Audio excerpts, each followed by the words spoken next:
Yeah, the style ruled the line when I was just a kid. I watch it with my pops, man, that's how I live. They see me run on the screen, dreams in my eyes. Come cornered up a beetle, man, time fly. The Rossoneri bloodline deep in my veins. From the highs to the lows, I was feeling the pain of life. Next to the devil, that's where I reside.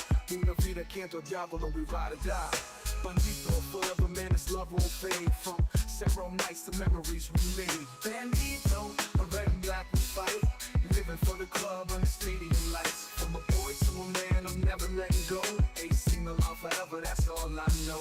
Every season, every match, we bringing the heat. From San Siro to the streets where we meet. I grew up watching, with my pops by my side. La guardavo con papà, Milan's my pride. Legends on the pitch with power in the mix. That's the Asido, man, that's the fix. Bandito in my soul, I'm repping it loud. Forever Rossoneri, standing tall in the crowd. Bandito, a red and black we fight. Living for the club on the stadium lights. From a boy to a man, I'm never letting go. AC Milan forever, that's all I know. It's a bond unbreakable, forged in the fire. Rossoneri till the end, we'll never tire. Una vida canto diavolo, we stay strong. Singing AC Milan songs, this love's lifelong. The days of my youth, to now I stand. AC Milan, the team that shaped the man. Bandito forever, in red and black I trust. With Milan in my heart, it's more than just lust. Bandito, the red and black we fight. Living for the club on the stadium lights. From a boy to a man, I'm never letting go. AC Milan forever, that's all I know. Through every win and every painful loss, we stand united no matter the cost. Con quando da bambino, watching with pride. With Milan and my father, man, we never divide. Bandito, I'm here to my last breath. For the club I love, I'll ride to death. Una vida canto diavolo, that's my way forever. AC Milan till my final day. Bandito, the red and black we fight. Living for the club on the stadium lights. From a boy to a man, I'm never letting go. AC Milan forever, that's all I know. Yo, every win and every painful loss, we stand united no matter the cost. Come quando da bambino, watching with pride. With Milan and my father, man, we never divide. Bandito, I'm here to my last breath. For the club I love, I'll ride to death. Una vida canto diavolo, that's my way forever. AC Milan till my final day. Bandito, a red and black we fight. Living for the club on the stadium lights. From a boy to a man, I'm never letting go. AC Milan forever, that's all I know. Banditi, Rossoneri, to the grave for the love of Milan. That's how we stay brave. AC Milan, forever we shine. With the devil by our side, we'll never decline. Bandito. Bandito, the red and black we fight. For the love. Bandito, the red and black we fight. For the stadium lights. From a boy to a man, I'm never letting go. AC Milan forever, that's all I know.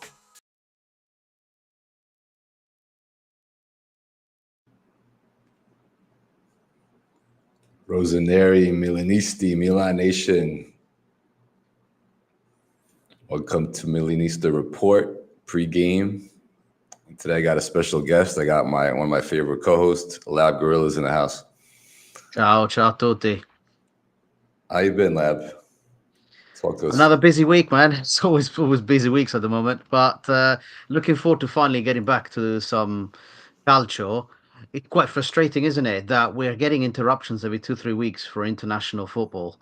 And I didn't quite realize that we've got another one in mid-November. So this Nations League thing is bothering me, actually. And it's causing a few problems, I think, in terms of workload for the players. Famously, Pulisic was left out of... is it right, Nicko, the USA's game against Mexico? Yeah, I mean, it's a friendly. I mean, it's a pretty normal game. I think this goes on every year. They have these friendlies with Mexico. So Pochettino, the new coach of US, decided to rest Pulisic, send him back home early, being he wasn't 100%. Same thing with I think McKennie as well.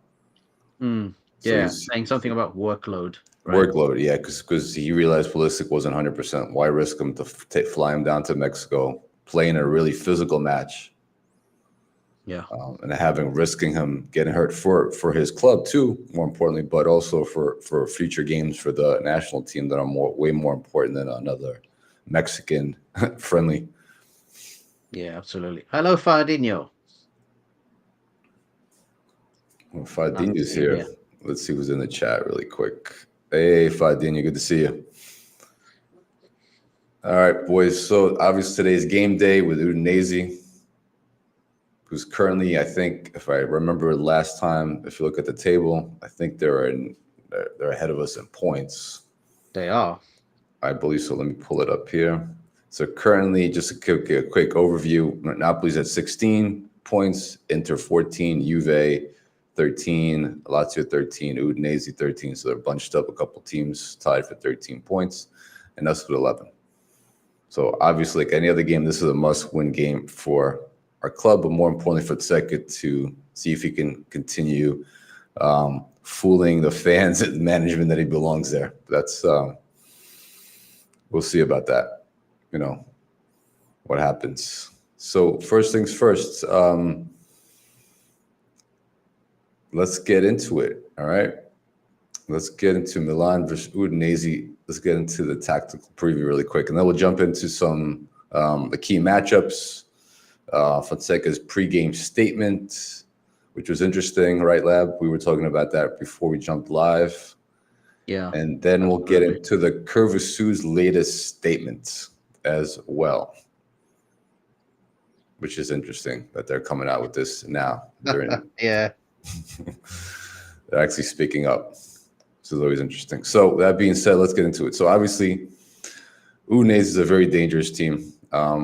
Their new coach, they're coached by Costa Runicic. I think that's his name. I don't want to probably butchering the guy's last name.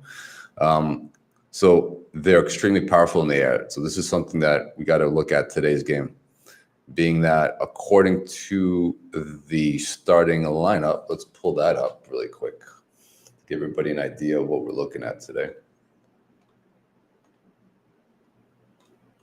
Let's get into the lineup. There's two possible lineups that I saw coming up. Okay. Let's get the right section here. All right, here we go. Oh, okay. So this is the first one. Looks like Mike in goal. Royale, obviously. Gabi is out. We confirmed that this morning. It looks like Gabi is out. Pavlic is not playing. Well, this is one line of Pavlic, but Gabi being out most likely might be Tamori or Chow in his place. Terracciano, Tijani, Fafan, double pivot, Pulisic, Morata, Leao, and Okafor. And for Udinese, Luca, Brenner, two very dangerous strikers up front, especially in the air. I think they're tied with us with Milan with the most headers, goals for the season in Serie A. And they're playing five in the middle, five midfielders, three in the back.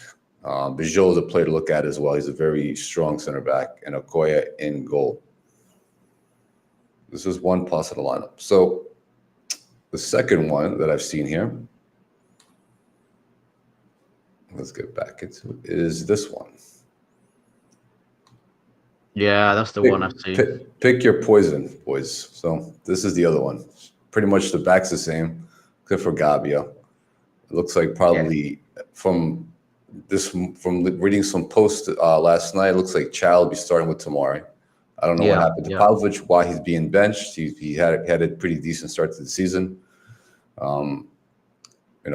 Especially in a game like this, you need people who've been in a couple of wars already. And Chow has been on the bench for quite some time, so we don't know what to expect from him. Tedesano, right and left back being that Theo suspended. We don't have much depth there. The midfield is the same. The only difference up front, Chucky, Pulisic, Okafor, and Morata up top. That's the second one. So let's stick with this one, just for the hell of it. Now, being that according to stats, they're tied with four. They're tied with Udinese has the most aerial goals, like next to Milan, and they're strong. I think they're over the 4 goals, like 40 goals. What was the stats? So Udinese, they deploy 3-4-3 or 3-5-2. In this case, I'm going to play with a 3-5-2 in today's game. Players to look at is their two forwards, and especially this guy, Kean Davis and Lorenzo Luca, both big guys up front that probably going to get some minutes today. And depending on the starting lineup they may play, they may start from the beginning, and they might come off the bench. And they've attempted, in 10 games, they've attempted 12 headed strikes. So they're extremely dangerous in the air. This is something we need to consider. Also, one thing I wanted to point out real quick is the one weakness that I'm seeing here. One thing we need to be really concerned about, Lab, is this. Well, obviously this side is always an issue, but for Fabio playing decent the last few games, he's not your Kessie or Tonali or Benny, but he's a pretty decent defensive midfielder at this point. He's been helping covering the back right here, which is fine.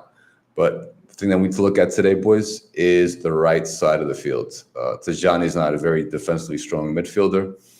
Obviously, if Chow plays here, that's another question. And then Tereshano. So this is the side that I'm guessing Udinese is going to attack today early on. So that's something to keep on in as well. At this side of the pitch, being able to see Tereshano, who hasn't played a lot of minutes, he struggled in his appearances. Chow, who hasn't played any minutes, and Tajani. So hopefully our head coach Fonseca gets it right. Hopefully Okafor is backtracking as well and helping out, especially, and Tajani as well. Hopefully those two are backtracking and doing their job defensively. All right. Why is Leao not playing? Is it because he played against Poland and Scotland? Is that why? It's possible, or is maybe Fonseca is trying to prove a point again with these benchings. I don't know. I couldn't tell you, because Fonseca, if we're going to get into Fonseca's press conference in a bit, he looks like Fonseca is trying to be more direct. He's trying to talk to the players, telling them what he feels. But that being the case,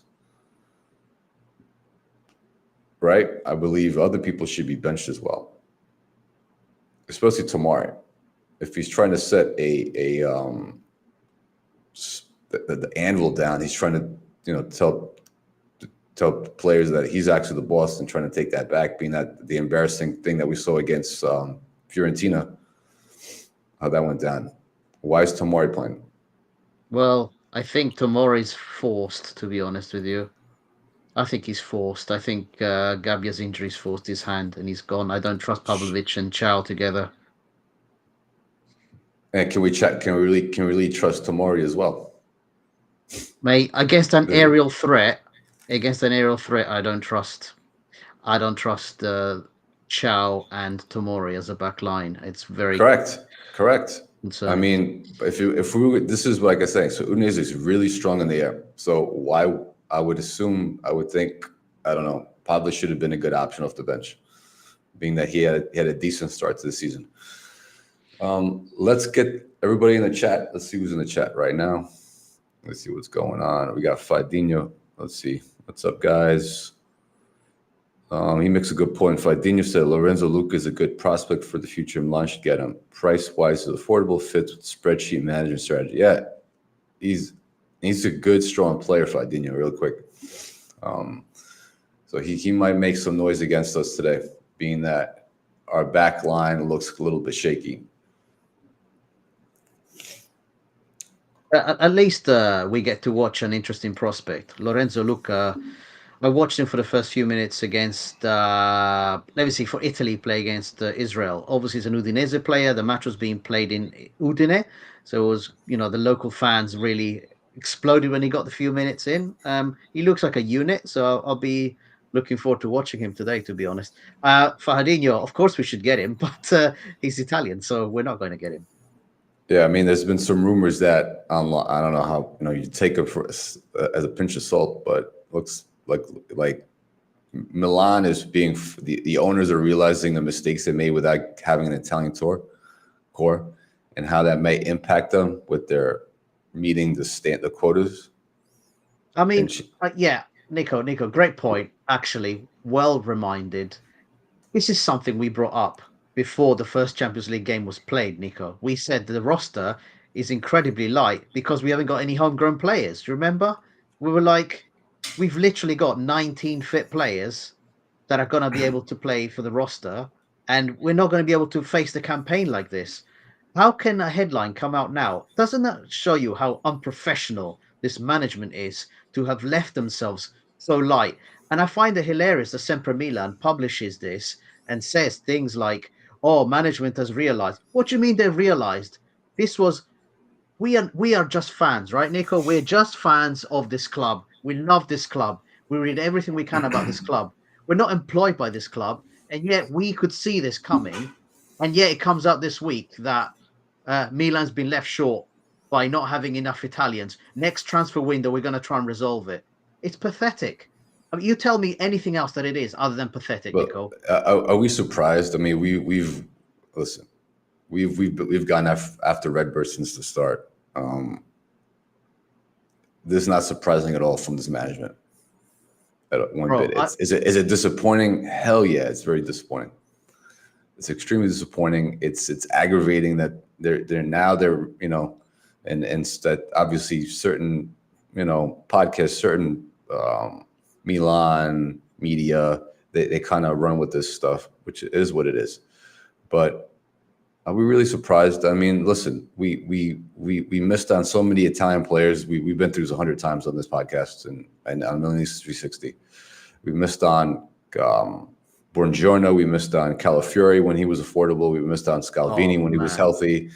Calafiori, wow, Calafiori, man. And there were, and it's a shame that none of these players are on Milan. We have one is in the EPL doing quite well.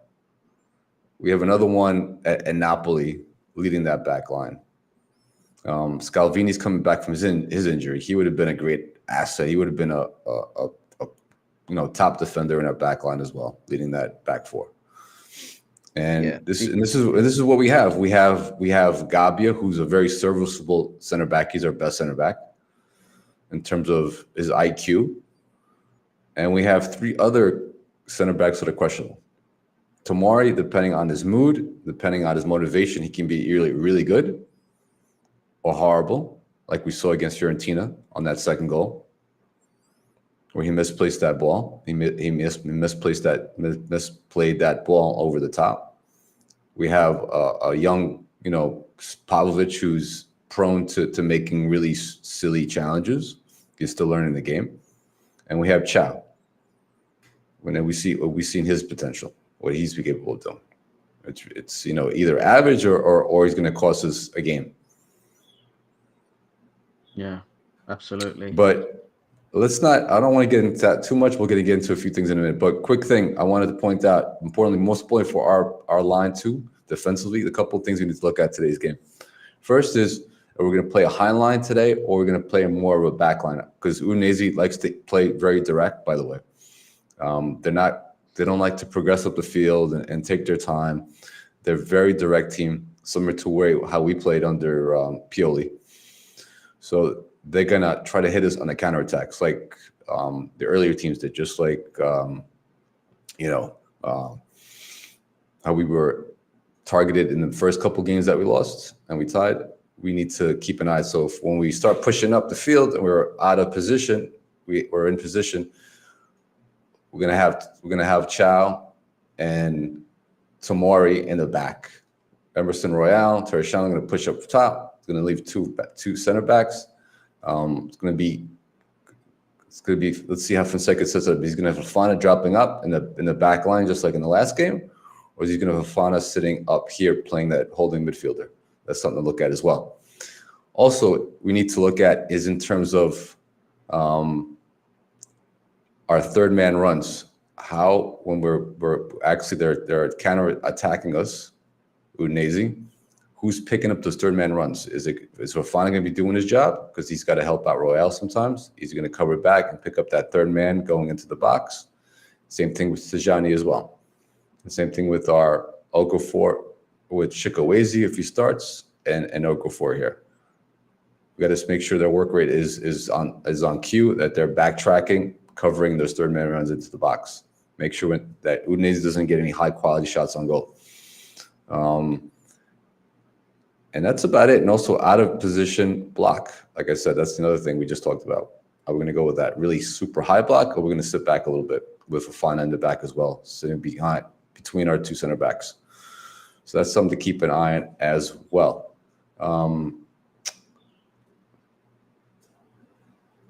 Let's get into our next segment here.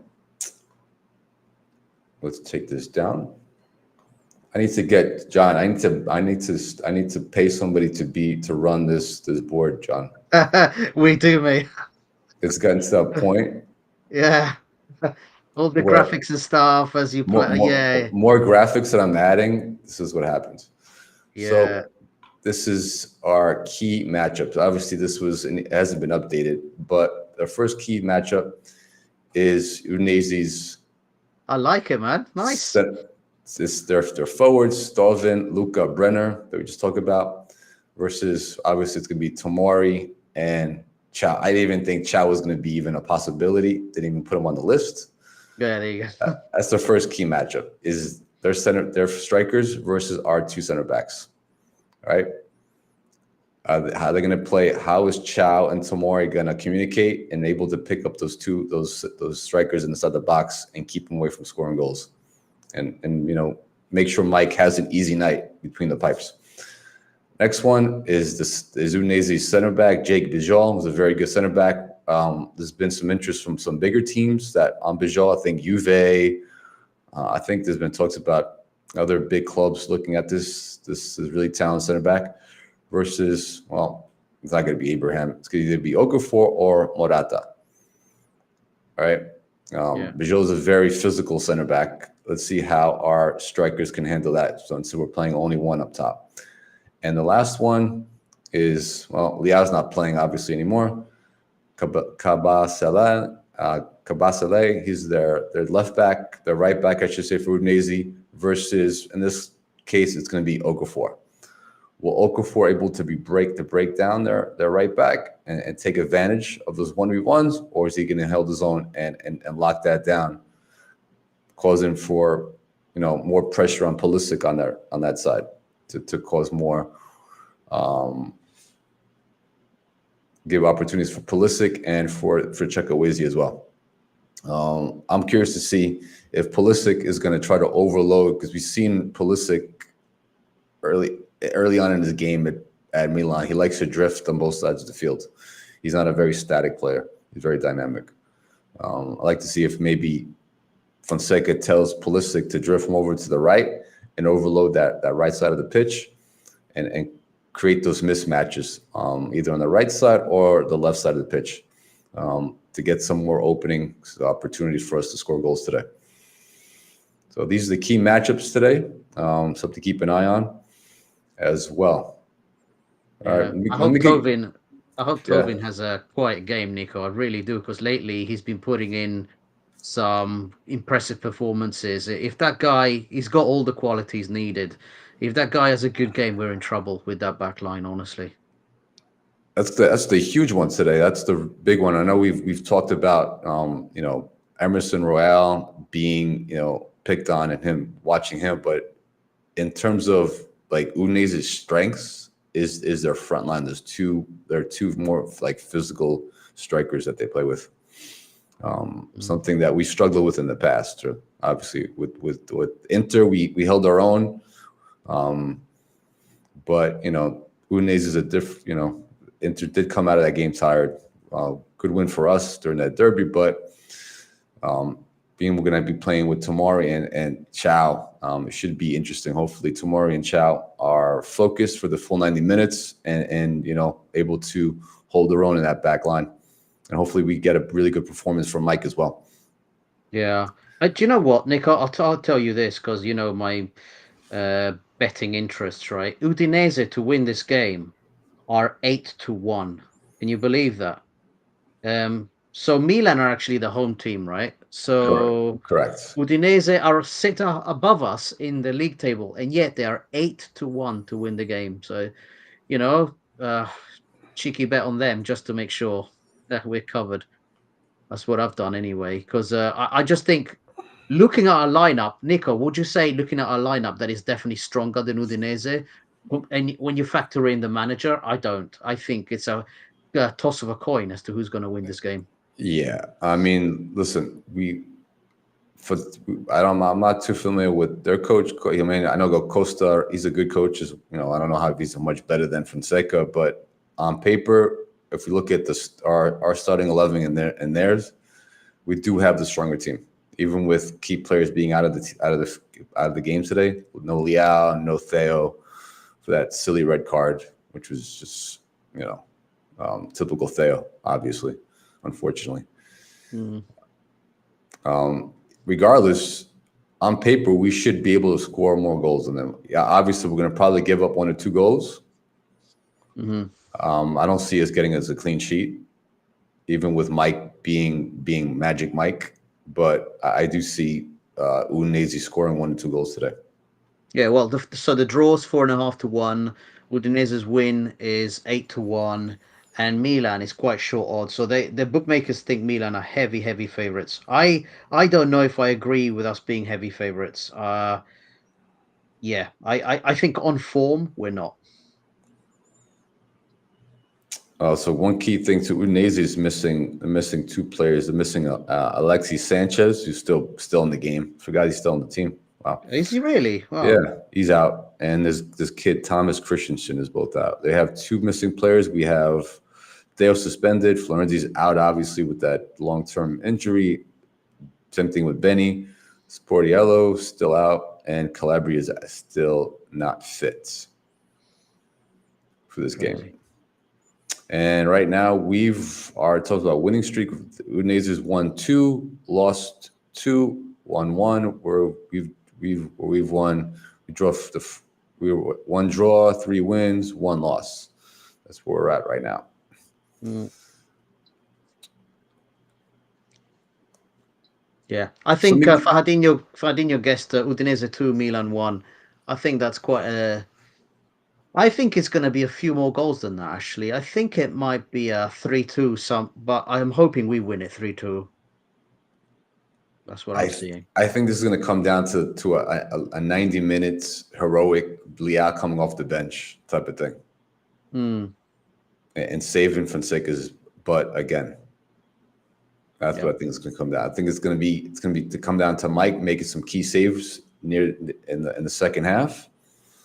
I don't trust that back line. I don't trust our double pivots. I mean, just besides Fofana to be good defensively, and I see Mike really have to be on like 100% laser focus today for us to stay in this game. And shout out to Kim, who wanted to go and watch the game today, but then ticket prices basically. Oh, that's right. Let's So our boy Kim, who's he's in our chat as well. He's currently doing his Euro trip. Yeah. And he wanted to go to today's game, but how much the ticket was priced? I think it was well over €100, which is ridiculous for a game against Udinese. That's ridiculous. I don't know. People are being priced out of matches. Well, we already know at the beginning of the season they did jack up the prices, Redbird. Yeah. I think I can't remember the exact percentage. They definitely raised the ticket price, which I couldn't understand because it's not like they had and I think it was like 4 or 5% increase. I can't remember, Nicko. Something like that, which is a lot. And considering that I know us as Americans watching sporting events are expensive, even for regular season Kim's games. here. What's up, Kim? Tell us what your price was for the price for the ticket today, dude.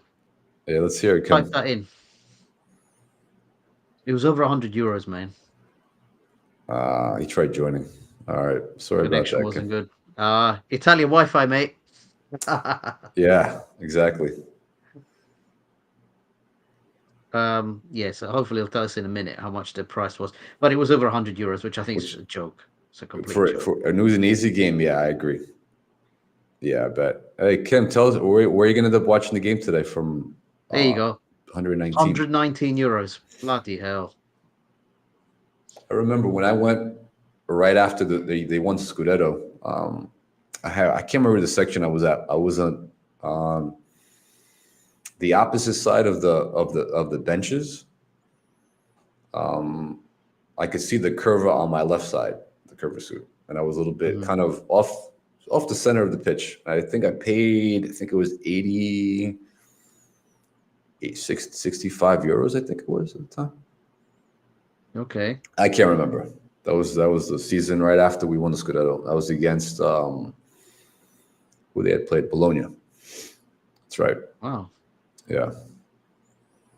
Okay. Oh hell. Yeah, no, Kim, you're right. No way in hell he's gonna pay for it. No, absolutely, dude. It's just not right, man. Yeah, I think if it You was want like the stadium full. Yeah, let's see. I mean, I think there's a sellout today. I don't know what's going on, but obviously there's a lot of tourists that still go into Milan and are buying those tickets all the time. Oh yes, he's going to Casa Milan and gonna do a tour. That's Yeah, cool. I mean, as I said to Kim, like, just try not to vomit when you see the New York Yankees gear that is in the museum right at the end, in the shop afterwards. Or have an urge to burn it. Yeah, don't do that. Don't start a fire again. Kim, I was just joking, Kim. Don't take my advice. Just kidding. Yeah. Right. I'm joking, boys. So let's jump into it. So we went over the key matches. Let's get into Fonseca's latest and greatest pre-game statement.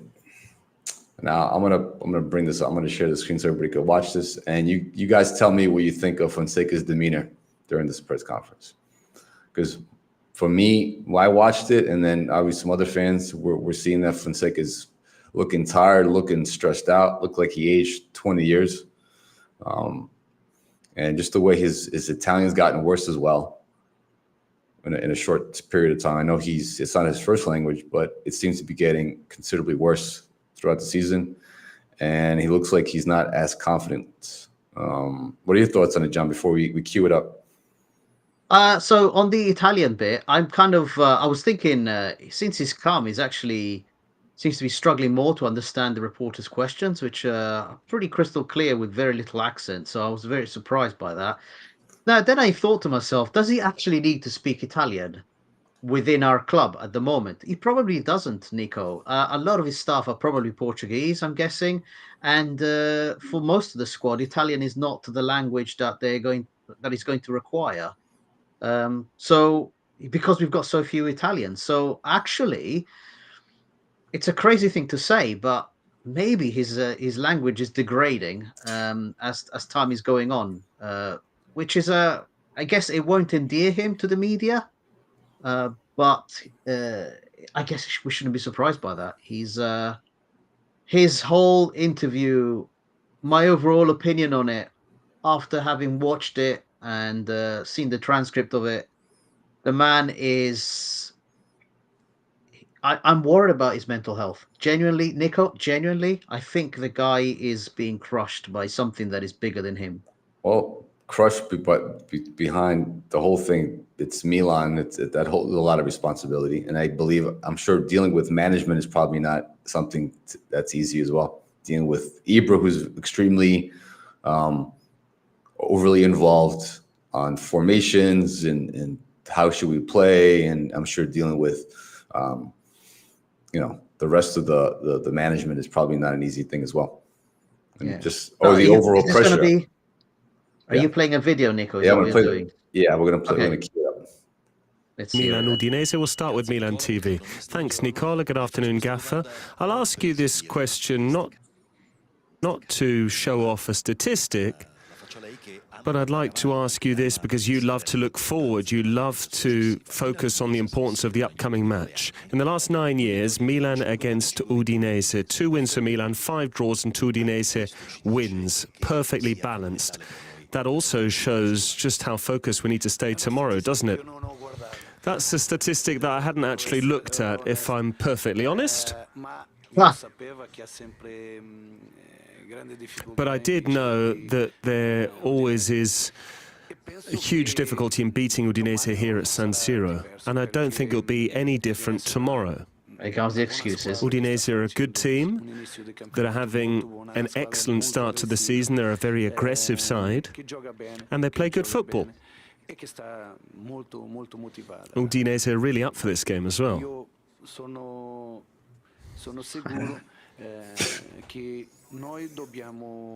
I'm sure that we need to be at our best in order to come away with maximum points tomorrow night. Because it will be very intense. Quick thing I'm realizing is just looking at his facial expressions that he looks like he's been on an all-night bender. That's what it is. This poor guy. I mean, okay, so the first question, Nicko, is a low ball, isn't it?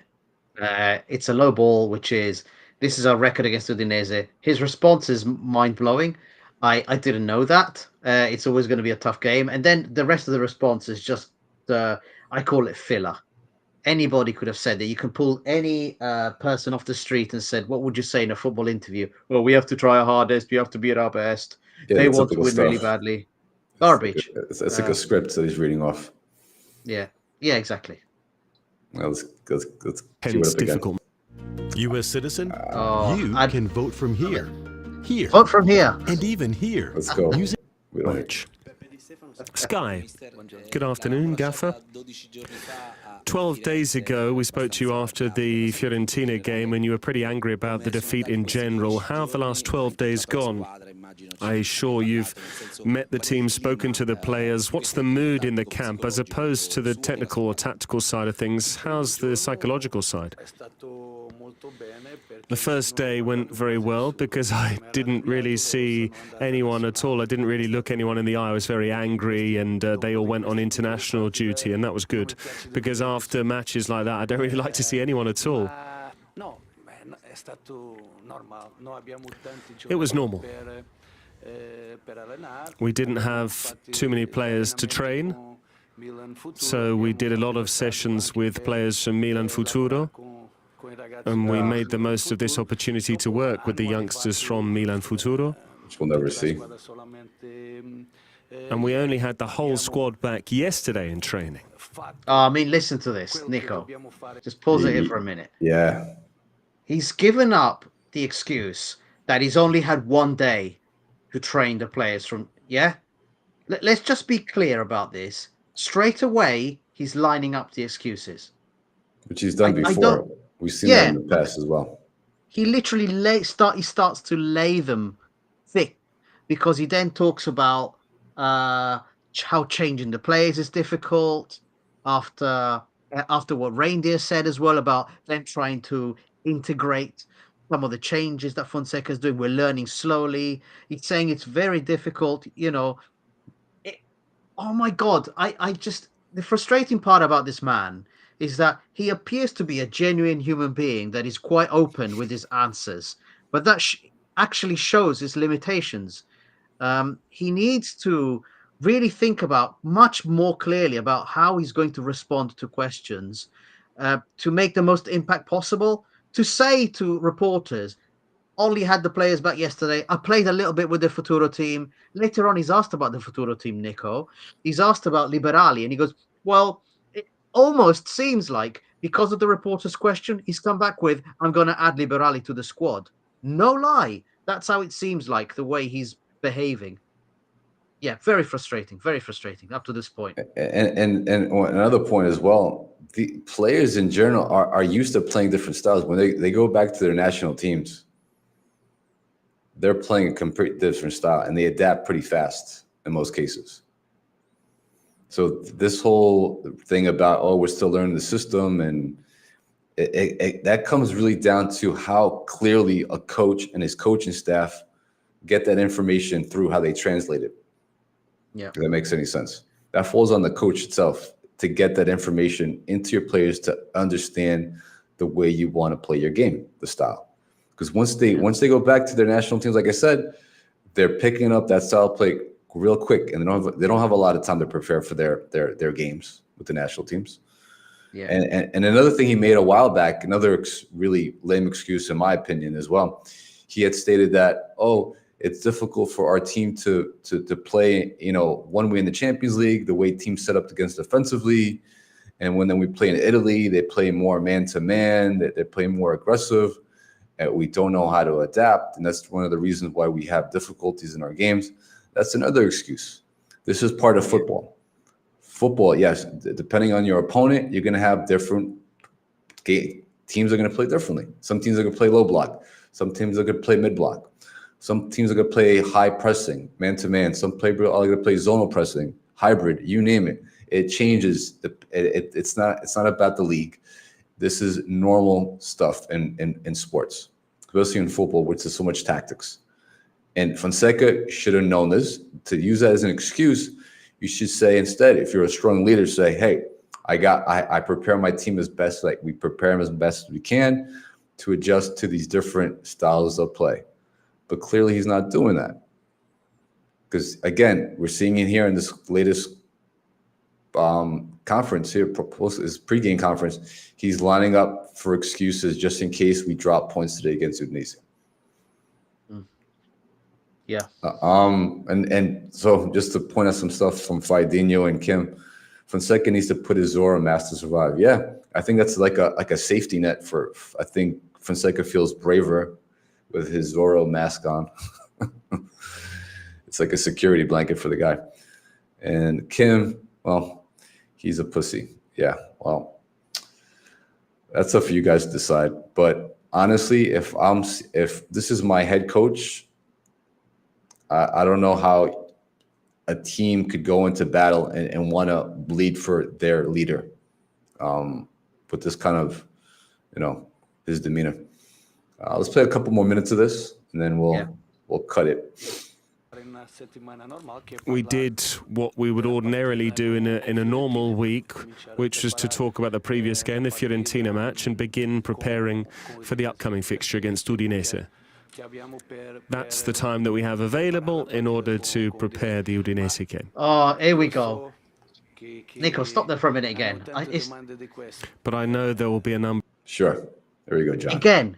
Again, he drops a bomb here and says... Big one, too. Huge. We just went over the game. We don't really have time to prepare for the Udinese game. That's just what it is. And I'll tell you, you can forget the next bit. The next bit is Milan's got something like 7 games in the next 23 days. How are you going to cope with rotation and so on? And he says, yes, it's actually really difficult to be able to keep up with a schedule that is so busy and to be able to integrate what I want to do. We need time for that.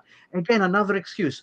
Surely no one is going to be able to sit there if this guy leads us to loss after loss in the next 23 days, and we start to put in terrible performances. No one's going to turn around and say, oh, on that interview before Udinese, he warned us about this. That's not how football works.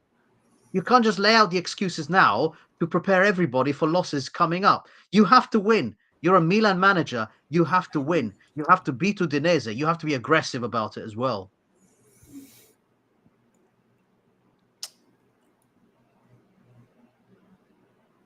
Yeah, Fahadinho, I think the spreadsheet management realized that they got the wrong coach but didn't want to admit it. They're going to drag this on until it's too late. That's my concern as well. That's my concern. So I got a point. So in one of the chats that I'm in, I'm not going to name the guy. He seems like a good fan. He's just a little bit over positive. He's very optimistic. We were talking about how much time we should give Fonseca. And he said, I would give him till the end of the season. And I'm hearing this from some other fans as well. Wow. Are we willing to just throw the season out the window to give Fonseca a chance to get his ideas through? Listen, good coaches, regardless about league, I don't care about leagues, what league is more tactical, but a good coach will come in and implement his system within at least 2 months. He's had the team since the summertime. Yeah. Technically. Now, these are not surprising. He knew the schedule, the workload. There was going to be an intense schedule this season. Between Champions League, between Serie A games, between these international breaks, all of it. He knew going in, he should have been prepared. Any professional person like me, if I go into my work week and I'm not prepared for the week and say, oh, I didn't have time to prep for this meeting with a client, my boss will come after me, and I'm not getting paid nearly as much as Fonseca is. You need to prepare. You need to go. Am I right or wrong, John? I mean, and this is no. You're absolutely right. any profession. Yeah, you're absolutely right. But the thing here is that, the questions I don't know if you want to play any more of this video, Nicko, but it was 27 minutes of carnage, really. No, I think we've heard enough, honestly. Yeah. So let's just say one thing, Nicko. He was asked about Royale. He was asked about a lot of the fans are not impressed by Royale and his performances so far. Fonseca's answer was that Royale possibly is more suited to a different way of playing, and I think he might be better as a sitting right back. I'm just telling you exactly what he said, Nicko. Okay, I'm not making this up. You can either read the transcript or if you haven't heard this before, but. So Fonseca's idea is that Royale might be better as a sitting right back, but it doesn't suit our style. We'll see if we can get him integrated properly. You hear that now, you think, who the hell has been calling for Royale to join AC Milan? No, nobody. It's not him, is it? No. And it's a shame I know he wanted probably a different right back, but being that he's a yes man, he whatever right back Moncada picked for him, this is what he has. And again, Fonseca, this is on you to make things work. Sometimes you're not going to get the players you're going to get because you don't have that kind of power. You don't have that kind of street cred in football to ask requests for the players that you want. But this is what you have. And now you're realizing what kind of right back he is. How long does it take you to realize what he's good at? We all realized it. Even just regular fans who just watch the game and not analyze it know that Emerson Royal doesn't have the speed to get back in time when he's pushing up, and he needs to sit back more. And now is saying this now. So Nicko, I'm just going to read you a little bit, okay? Because I kind of picked out the interesting parts of this entire 27 minutes. It's a bit much, right? So Reindeer said, little by little, we're putting the coach's instructions into practice. How far along is the process, Mr. Fonseca? Fonseca goes, I want to be honest. It's hard to change. It's always hard to change. Are we changing? Yes. I've reflected on this too. And I need to understand that it's a big change. And I need to be more patient. We need more time to change. We're starting to see important things, but we need to keep going. We don't have much time to train, but little by little, we need to improve in the areas I believe we need to improve. Just listen to the answer, dude, and tell me that this is a coach who's in control. Just tell me. It seems to me an honest human being, but too honest, too open, and not someone who understands that his role is also to be facing the press and giving an image and an impression that the club is going to be moving forward in a way that's going to bring us victory. The way he said this, that comment literally says, I am prepared to lose. Pretty much. That doesn't inspire any faith in the fan base or more importantly, the players. Yeah. Because you want to give your players a sense like I have my shit together, that I'm a confident manager. If the person up top leading this team is not showing any confidence, how is the rest of the team supposed to look at that and go, wow, this is our leader. I want to win these games for him.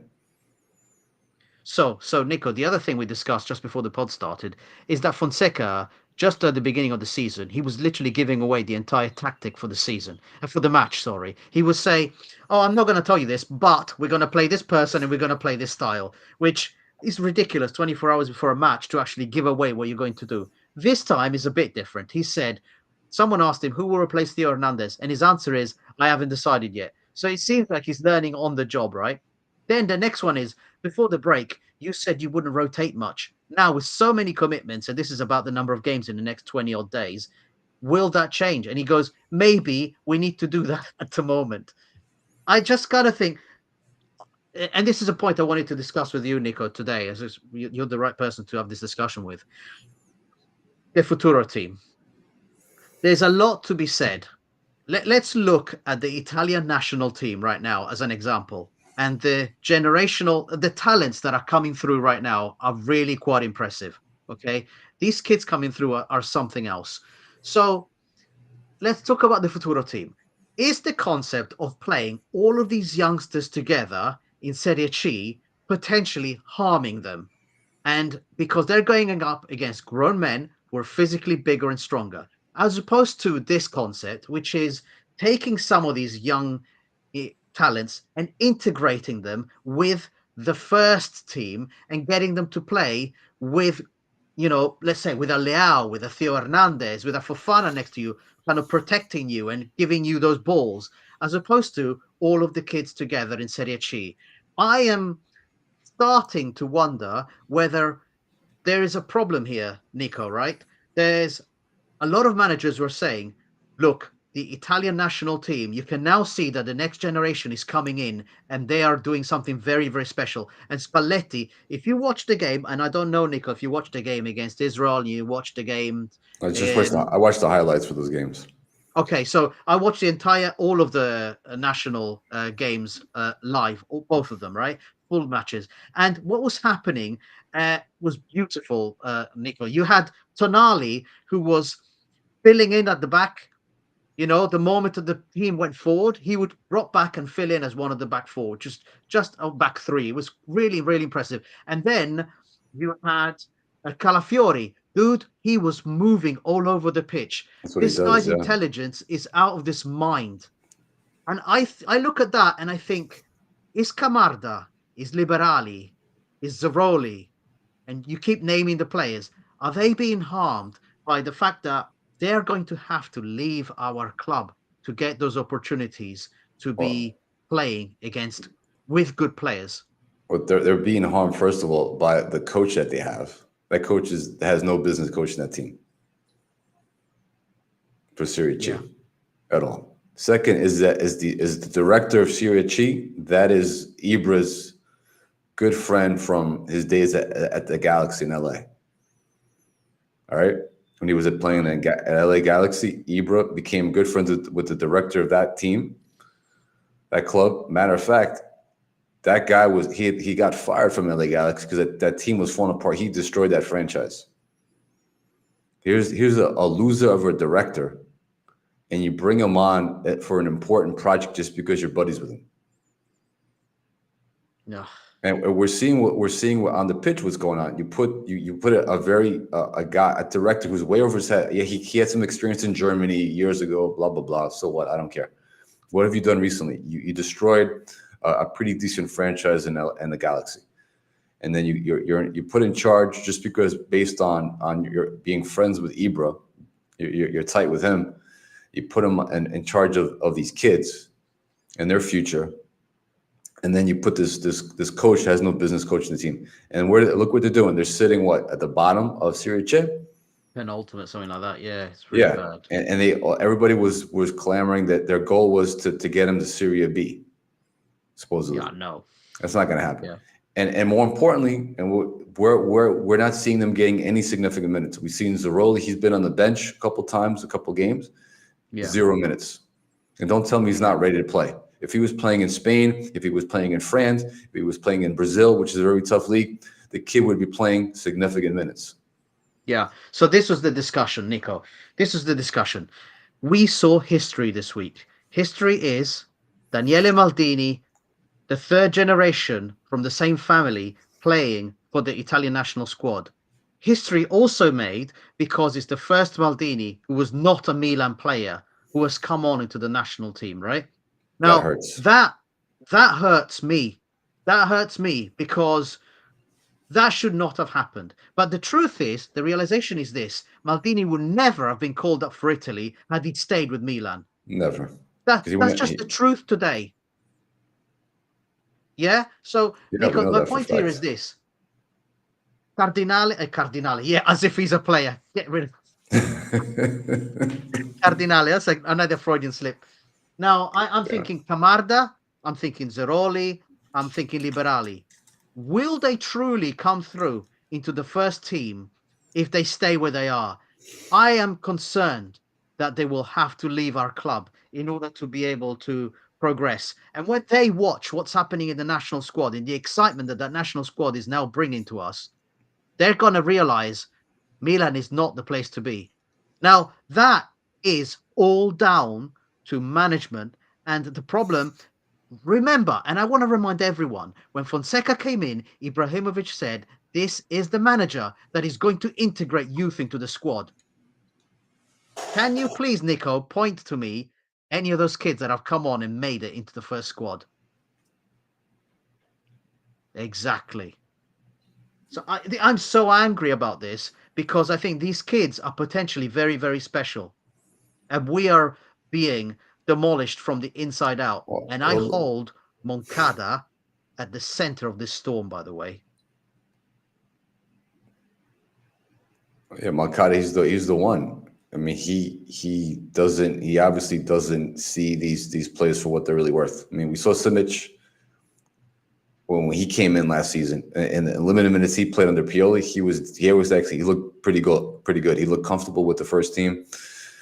Then he was never promised a starting role. He was promised a starting position at a different club. He left. All right. Now we saw Liberali during the summer. He looked like he was the most technical, gifted player on that field. Right. And a natural playmaker. Something that we're missing, and that would actually give us some depth at that Yes. camp position. Really good depth and somebody who knows what it is to be a Milanisti, a Rosaneri. Yeah. Nothing. He was left off in favor of what? Lost his cheeks? Get the hell out of here. That's the point. All right. And then we talked about we picked up this kid Voss from Ajax that we were everybody okay. And then He's disappeared. they were raving about him for about a week, saying, "Oh, this guy he's looking great in Serie C. He's a beast. He's an animal. He deserves to play with Zaroli up front." That could have added some Serie depth as well, right, for our midfield, and also more importantly, pushed players like Musa, all right, to play better. Really, I got these young kids nipping at my feet, trying to get my spot. And I need to get my act together as well. We haven't seen them as well. Kamada, who's from what we're hearing as well, he's bulking up. He's getting ready to play at that first at the senior level at some point. Hasn't been called up not even once, not even for like a 10-minute spell against a small team. Yeah. And I think this is the symptom. This is the sickness that is going through our club at the moment. You have gone and brought in a manager based on how much he was being paid for and how much of a yes man he is. These press conference, which I have never seen podcasts being made in Italy to respond to a press conference, Nicko, from Milanisti. Some of the biggest channels in Italy made podcasts saying his mental health. We're at game number 8 of the season, dude. And he's already cracked. Literally. Poor guy. He's cracked, mate. He was never big enough for the job. But the symptom is, the sickness is Redbird. The symptom is everyone that they've placed in positions to make us into a failure. And our youth squad being not utilized at all. And I think this Futuro project is a complete folly. And I'm going to say it. I'm going to probably not be agreed to by a lot of people for this. But I think the whole thing was a disaster. I think what they should have done from day one is gone with a aggressive manager, with someone who actually knows what they're doing, and truly said, no, you're going to integrate some of this youth because it will take care of all the problems, including what we started with today, which was our squad is light for the Champions League because we don't have enough homegrown talent. They're literally just sitting there rotting in Serie C, doing nothing for anybody. I don't know, again, why, and I guess we're going to talk about this, why their fan base are just sitting there taking this. Yeah, we'll get into the next. And that gets into the Curva Sud latest statement. So let me pull it up here. So let me read it. Statement from Milan's Curva Sud. This is from Italian Football News. They reposted it. The start of the season of our Milan has been, to say the least, disappointing, to the point that it seems to relieve the end of the season just passed. Our ambitions are not these. Nothing, no one could just be justified for the embarrassing spectacle shown in the first 3 games. There are no more exhausting circumstance or lightning rods for anyone. Everyone must take their own responsibility. No one excluded. We invite all Rosanary fans to gather at 1845 in front of the entrance ramp Dude, of the buses to make Nicko, the club. Yes, go ahead. That's an old one, Nicko. Oh, that's an old one. Yeah, that's an Oh, old one, dude. That's damn. before. Yeah, Okay. that's so the new one I didn't is the see one it. where they addressed the Okay. yeah, the I new one is where they address the the implications regarding all of the why can't illegal activities. Why can't I find it? I was looking for it last night, trying to pull it up. Yeah. Where would it be? Who do you remember who posted it? Do you want me to read some of it to Yeah, you? go ahead. If you got it queued up, please Okay. do. Yeah. Okay, so we waited a Apologize. few days. We waited a few days before writing hasty words because we inevitably needed time to process what happened last week. We want to start immediately with a dutiful and sacrosanct premise.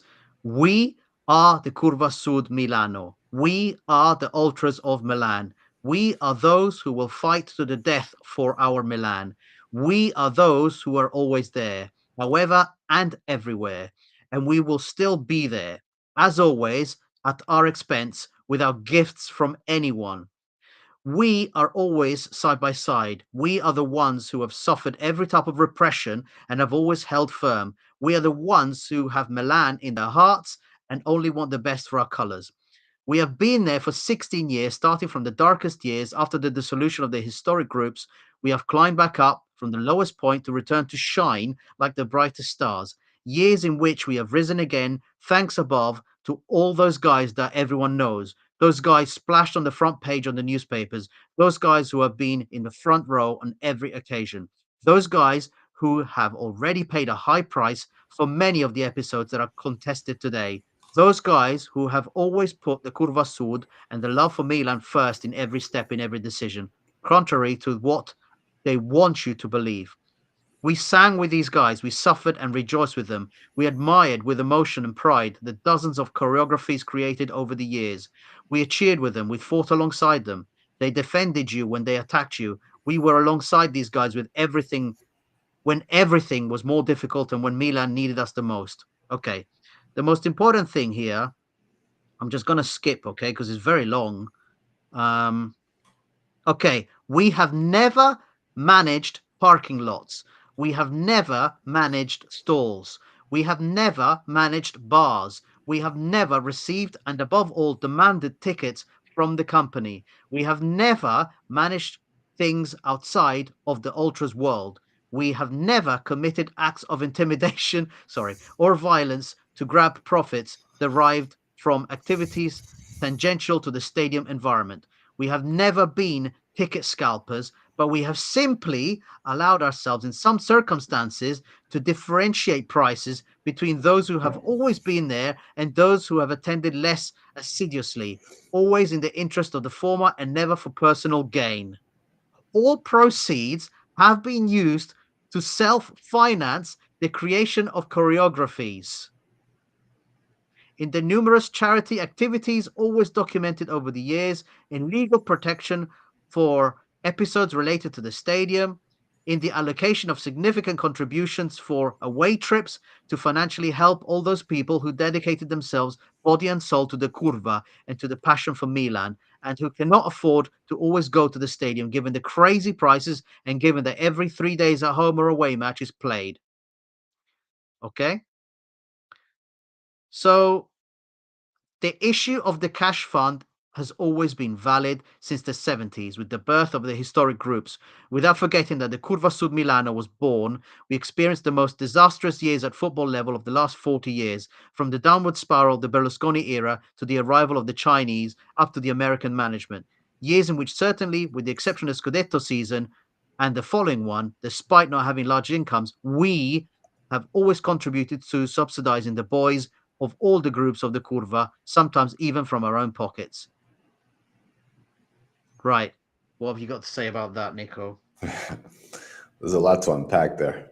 I mean, it's first some of the stuff they talked about is obviously tied to the recent allegations that some of their members are under investigation for some ties with the mob and some other activities they've done on San Siro, right? With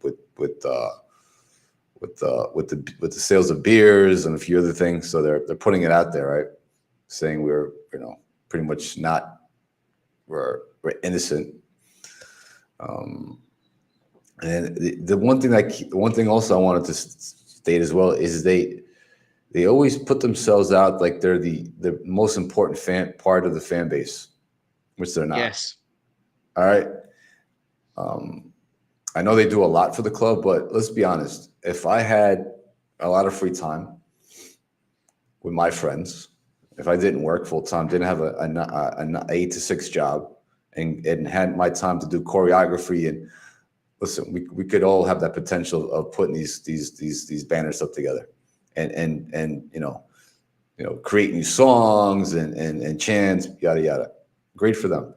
But to sit there and keep putting this out, saying they're the most important part of the fan base again and again, and putting down the rest of us, which outnumber them by a lot, right? And we love the team as much, if not more, in some cases. I have a slight issue with that. I have a huge issue with the fact that it's a police investigation.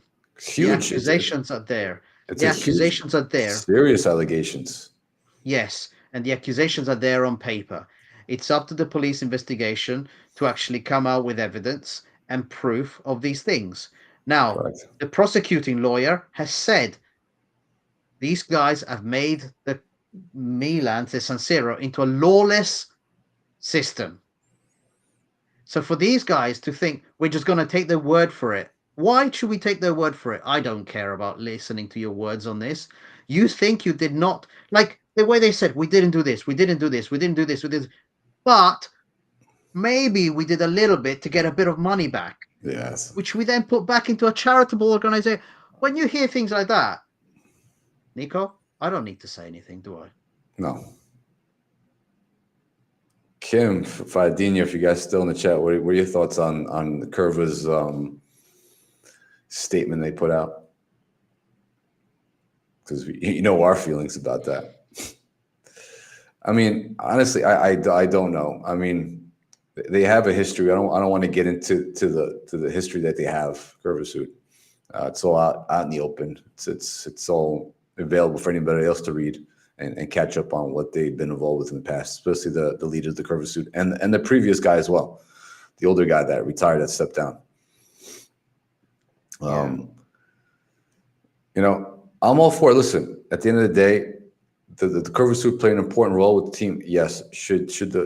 Do I get frustrated that the players look up to them so much sometimes and don't give the rest of the fan base the same attention? Yeah, I guess maybe they're out of fear too. I don't know. I have no idea. They feel intimidated by the Curva, not to give them the attention. I don't know. I can't read their minds, obviously. But yeah, Kim, that's funny, Kim. But the fact is that most of them, they've done some sketchy things, a few of them. It is what it is. Fahadinho's got the point. This is actually the important point here, Nicko. They have to prove it in a court of law. Correct. Yeah, I'm just saying overall, but this is just like more things stacked up against some of the Curva members. We're not going to get into them because they've never been. If they were proven, they would be behind prison right now. But they've done some things allegedly in the past that are pretty serious stuff as well. Besides the stuff they've done in San Siro, much more serious things. But hey, it is what it is. But these statements are just ridiculous. But at the end of the day, like I said, if the Curva wants to stick around, so be it. Just stay away from doing illegal shit. You've done it in the past. I'll give you a pass. Yeah, we all have done some stuff in the past. We may be, I don't know, embarrassed about, whatever. And this is part of the Curva Sud's. This is just what it is. So be it. But stop doing shit on the field. If the fact is, if this is something that he did or didn't do, whatever the case is, the fact is there are allegations. It just doesn't look good for the club. No, but to think for a moment that you releasing a statement and people will just go, "Oh yeah, because you're saying you've never done it, I'm going to believe you." Yeah. Wow. You It know, just kind of makes you think, like, that's not very smart, guys. It's not very bright. I would rather have him put a statement on against Redbird. I would have been happier with that. Yes. I mean, exactly. Like, for God's sake, out of all of this, Or Fonseca or somebody. what's missing is that these guys do not represent us, because I used to think growing up, that these guys were the voice of the fans. No, they're the voice of themselves. They only serve themselves. Look at the way this statement is written. We are this, we are this, we are the most important, we are the most loyal, we are the ones that were there on the bad days, we're there on the good days, we're the ones that travel. Just listen to yourself speaking for one moment, It's please. about we, me. Yes. Instead of thinking us, you don't represent us. And with statements like this, Not one you're bit. losing more people. This is why I thought to myself, I can't believe that they had the balls to come out with comments like this.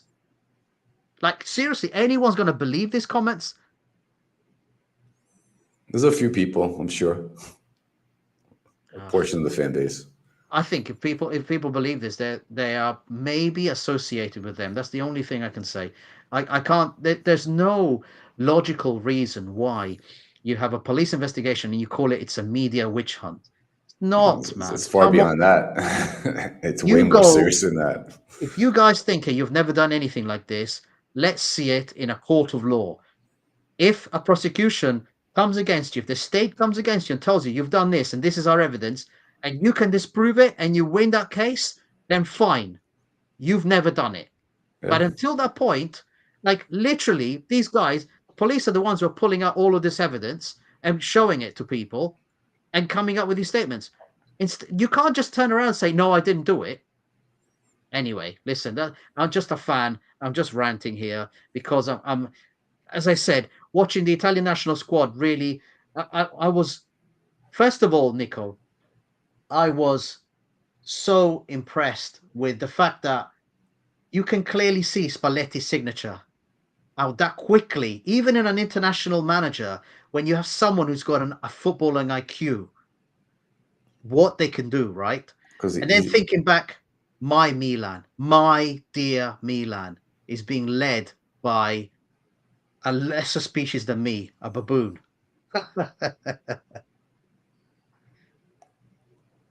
And let's not get into this. There was not even one Milan player on that field for this national team. We got Gabi there. He's the only one presenting us at this point. Exactly. And it's like, so it started from there, seeing that and thinking, this is great. This Italy team is exciting me and all this stuff. Unfortunately, we're not going to contribute anything to it. But then seeing the Curva Sud statement from my club and these people coming out with a statement like this, where is the last time you people actually, instead of just calling Pioli and the players over and shouting at them, actually pointed to the fact that there is a sickness in our club and it's this ownership. There is a sickness in our club and it's spreading. They have got their tentacles into everything. They are destroying every single level of our club. Let's deal with the actual matter at hand here, not with yourself, looking at yourself. God's sake. And unfortunately, we can't get rid of Redbird anytime soon. The best thing, the outcome we can hope for as fans, is that Jerry opens up his eyes and realizes that his way of doing things doesn't work. I would have a little bit of respect from him if he got rid of Ibra, first of all, if he got rid of him, because he doesn't serve any purpose. Get rid of Moncada as well. Hire a real technical director, put Moncada back and head of scouting. Then I'll give you some, I'll respect you a little bit, Jerry, a little bit, not a lot, a bit. But I doubt that's going to happen. And get rid of Fonseca and hire a competent coach. Somebody who could handle the pressure, someone who's a leader on the pitch and off the pitch. Somebody who inspires the players to be greater, to get the most out of these players. and to give something to the fans, to say this is our leader, this is someone who's strong. If you compare him to say, look at Mota's press conferences, it's night and day, John. Yeah. The confidence that the aura they want to bring around, if you want to use that word, right? And yeah, seeing Maldini in a Monza, well, as a Monza player, I'm not really upset because it's not like he's playing for Inter or Juve. Exactly. It's Monza is like as close to us as it can be, right? It's their sister club, really, at this point. Yeah. With the ties with Bruscoloni and everybody else that's part of Monza, and now Maldini's there as well. And Nesta, he's still coaching the team. But because if Maldini would have stayed here, he would be rotting on the bench as well, the poor kid. He wouldn't become the player that he is. And I doubt that Milan will bring him back.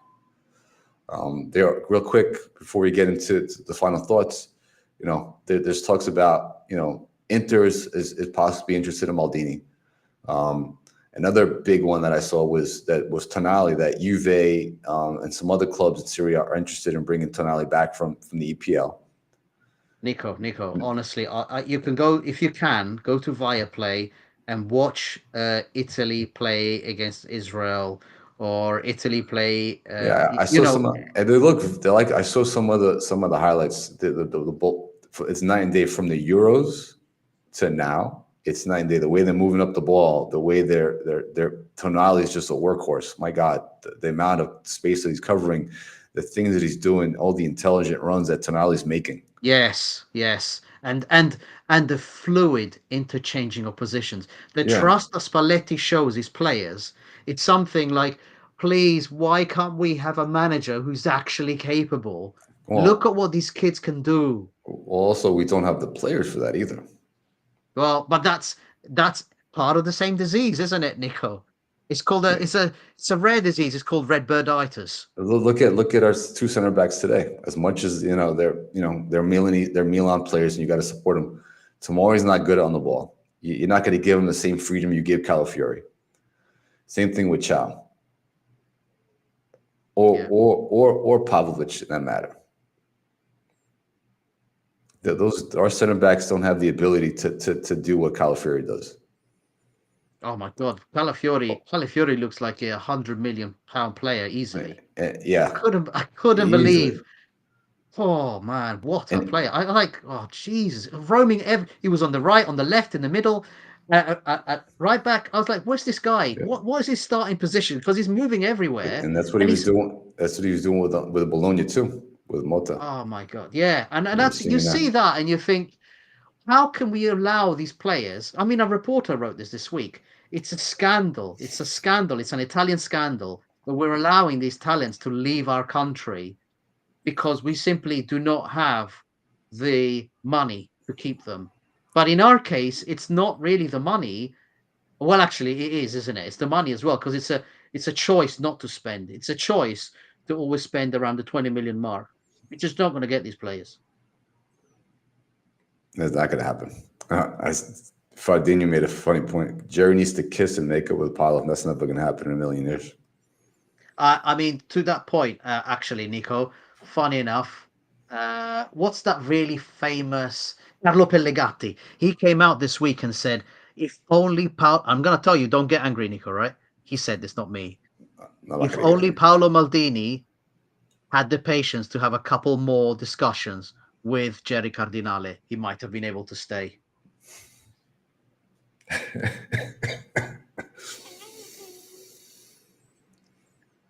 Carlo Pellegatti, get out of my club.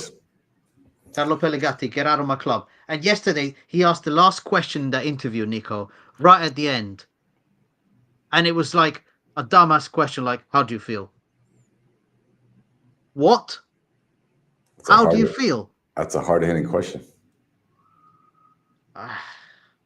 We've got some broken people around our club, man. I'm telling you, dude.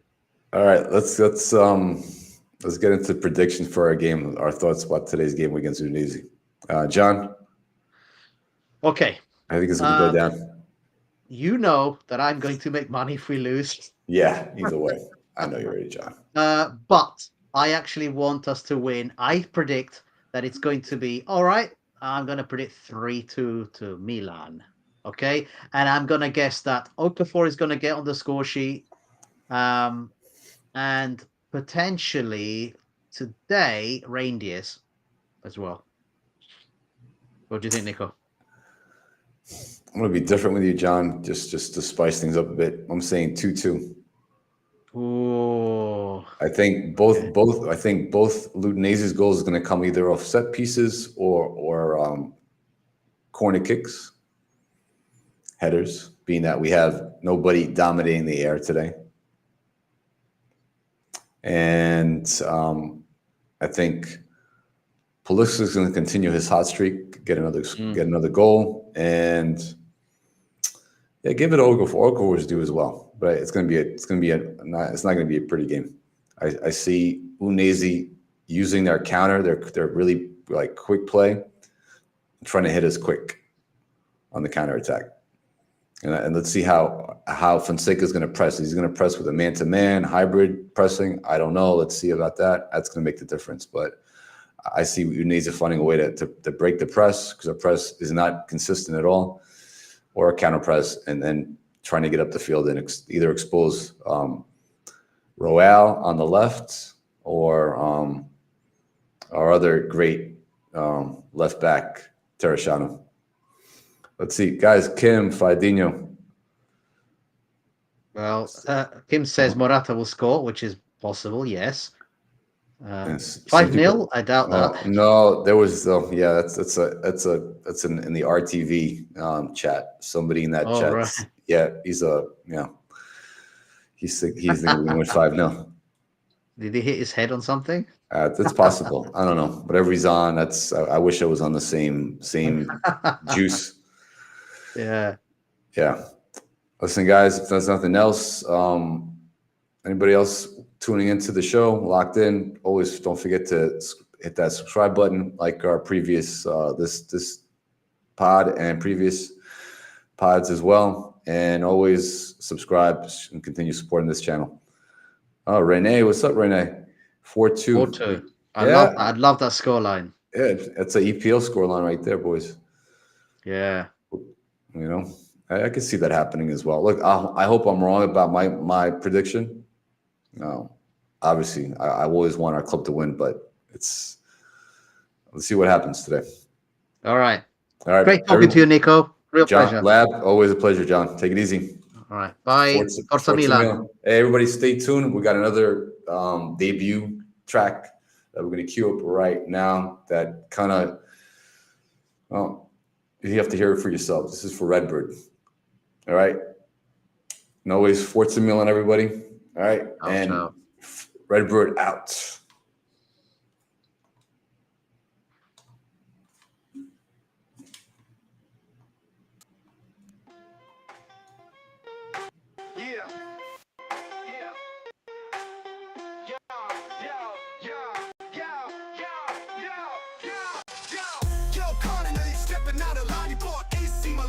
You messing with the shrine. You ain't respect the badge, now the fans in a rage. We coming for your spot, man, it's time to turn the page. You think it's all money, just deals on the books, but we die for this club, better take another look. Ibra on your side, but he ain't the same. Y'all playing like some clowns, disrespecting the name. Wakanda and Falani, y'all in on it too. Acting like suits, but we see what's true. This ain't no business, this is love, this is blood. We the Rossoneri coming through like a flood. Punks jump up to get beat down. Cardinal and his boys getting run out of town. Messing with Milan, you gon' feel the sound. All the fans, we gon' break you down. Ibra, thought you had the heart of a lion, but now you with the suits, got the fans all sighing. We cheered when you came, but you fight for the crest. Now you sitting in the boardroom, letting them do what's best. But what's best for them, it was best for the club. You a legend on the field, now you looking like a scum. The Milan's built for pride, but you sold out the soul. Now you just another piece in this corporate role. We're counting for a lot of y'all just following suit, but the fans got the power and we ready to shoot. We ain't backing down, now we standing tall. Y'all forgot this a fortress, not some corporate hall. Punks jump up to get beat down. Cardinal and his boys getting run out of town. Messing with Milan, you gon' feel the sound. All the fans, we gon' break you down. Cardinal think he running the show, but Milan ain't yours, better act like you know. This is decades of history, battles in the night, you ain't got the heart for this Rossoneri fight. You try to turn Milan into some corporate stock, but the fans on the block, we about to unlock. Saying zero ain't a bank, it's a temple, it's a throne, but you treat it like a toy, man, we taking it home. Falani Moncada, y'all playing the game, but the fans fed up, and we chain your name. Better step right, or it's lights out soon. You can't hide from the heat when the fans make moves. Punks jump up to get beat down. Cardinal and his boys getting run out of town. Messing with Milan, you gon' feel the sound. All the fans, we gon' break you down. We ain't just fans, we the heart of the team. Why you chasing profits, we chasing a dream. You can't buy passion, you can't buy the fight. Milan's for warriors, we taking what's right. From Sachi to Maldini, the bloodline is pure. But now you stepping in, trying to turn it obscure. Cardinal, you a puppet, we see the strings. But this club ain't for the weak, we stand with kings. Even Moncada, Baladi, y'all out of your lane. The fans coming heavy, bringing nothing but pain. Y'all can make deals, but you can't break the pride. We the Rossoneri army and we ready to ride. Punks jump up to get beat down. Cardinal and his boys getting run out of town. Messing with Milan, you gon' feel the sound.